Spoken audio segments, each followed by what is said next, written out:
Bom dia, pessoal. Meu nome é Marcos Daniel, sou discente aqui da matéria de projetos eletrônicos e nesse primeiro vídeo relatório a gente vai explicar um pouco sobre o circuito ceifador, certo? Primeiramente, qual é o objetivo de um circuito ceifador? O circuito ceifador ele tem como objetivo principal reduzir a amplitude do sinal, certo?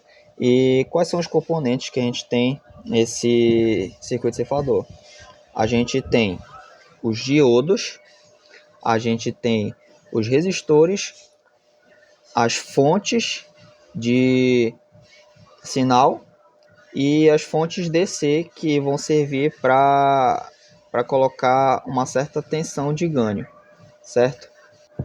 Aqui nós temos as conexões da fonte de sinal contínuo. A parte vermelha seria a parte do sinal positivo e o preto está aterrado, ou seja, seria o terra do circuito. Aqui a gente tem a fonte de tensão contínua, alimentada com 9 volts. Aqui nós temos o primeiro divisor de tensão, composto por um resistor de 2,2K, um resistor de 1,8K e dois resistores de 10K em paralelo.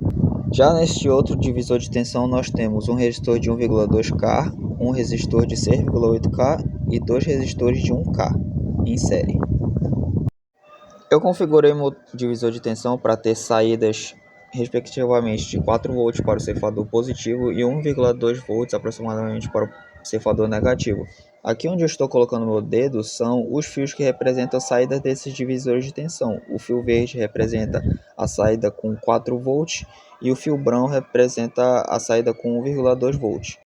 Agora eu irei explicar como funciona o circuito de fato. Nessa primeira ponteira de prova nós temos o sinal de entrada da fonte senoidal, certo?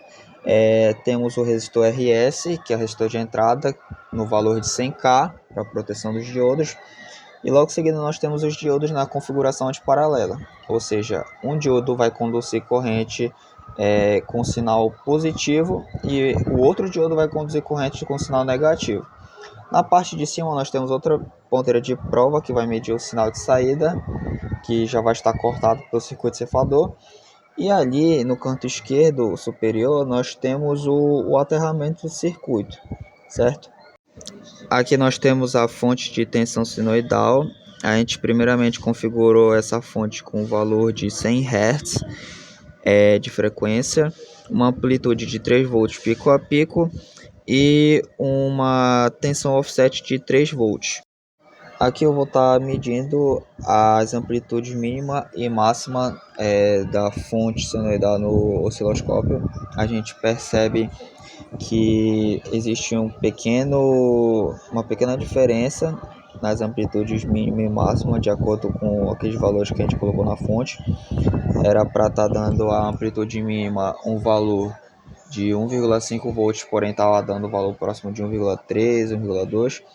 E na amplitude máxima, o que era para ser uma tensão de 4,5 volts acabou dando próximo de 4,1, certo? A gente percebe nesse primeiro exemplo que não há nenhuma alteração do sinal de saída em relação ao sinal de entrada. Por que isso ocorre? Porque quando eu configurei o circuito ceifador, ele daria o ponto de corte superior em 4,5 volts e o ponto de corte inferior em 0,5 volts. Essas duas tensões de corte são referentes ao divisor de tensão que eu fabriquei, que eu mostrei anteriormente, juntamente com a própria tensão que o diodo fornece no circuito. Se a gente for verificar o nosso sinal senoidal, a gente vai perceber que a amplitude máxima ela vai bater em 4,5 volts e a amplitude mínima vai bater em 1,5 volts. E como o ponto de corte superior é exatamente 4,5 volts, não vai cortar o sinal na parte de cima. Semelhante na parte de baixo, a gente percebe que como o ponto de corte está em 0,5 volts e a amplitude mínima é 1,5 volts, ela não chega até lá embaixo para ser cortado o sinal, ou seja, o sinal da saída vai ser intacto e vai permanecer igual ao sinal de entrada. Agora irei trocar os valores de amplitude dessa fonte Vou deixar a frequência igual a 100 Hz novamente, porém eu vou alterar a amplitude colocando para 6 volts pico a pico e com uma tensão offset de 3 volts. A gente vai perceber que agora sim o sinal vai ser cortado na parte positiva e na parte negativa. Na parte positiva, ele cefa exatamente 4,5 volts, e na parte negativa, ele cefa em aproximadamente 0,5 volts no ponto de corte onde nós configuramos. Bem, agora eu vou estar explicando um pouco sobre o circuito ceifador utilizando o Schottky, certo? A gente montou novamente os divisores de tensão.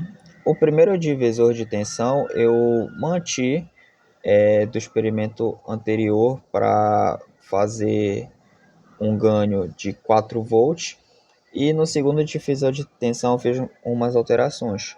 Coloquei um resistor de 6,8K, dois resistores de 1K e um resistor de 390 ohms. O meu objetivo é que nesse segundo divisor de tensão fornecesse um ganho de aproximadamente 400 milivolts. Os fios verdes representam por onde irão acontecer os ganhos respectivos dos divisores de tensão nos diodos. Os fios azuis representam o aterramento do circuito. Aqui eu configurei novamente a fonte DC para colocar um ganho de 9 volts. Aqui onde eu estou tocando é a entrada da fonte de sinal senoidal. Na parte esquerda nós temos as entradas positiva da fonte DC e o aterramento. Aqui nós temos o aterramento da fonte de sinal. Aqui a gente configurou a fonte de sinal para ter uma frequência de 1 kHz, uma amplitude de 3 volts pico a pico e uma tensão offset de 3 volts. E no sinal de saída a gente percebe que isso acontece. O sinal de saída ele permanece intacto e igual ao sinal de entrada. Por que isso ocorre?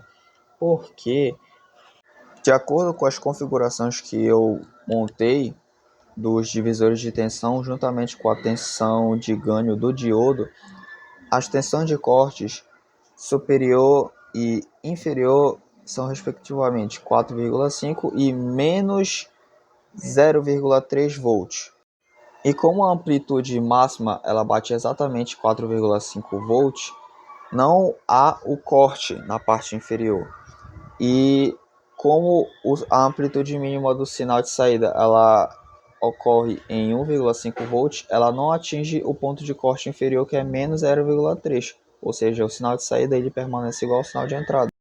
Agora a gente vai fazer uma alteração no sinal, a gente vai colocar a tensão de amplitude bem maior para 9 volts pico a pico, e a gente vai perceber que vai haver um corte no sinal exatamente nas porções em que a gente planejou no projeto, que é em 4,5 volts e em menos 0,3 volts. E quanto mais a gente aumenta essa tensão, a gente percebe que ainda vai haver o mantimento dos cortes nas regiões que a gente estava planejando. Então é isso, pessoal, eu agradeço a compreensão de vocês, e esse vídeo explicou um pouco sobre o funcionamento dos circuitos ceifadores utilizando tanto os diodos UN4007 e o diodo Zener.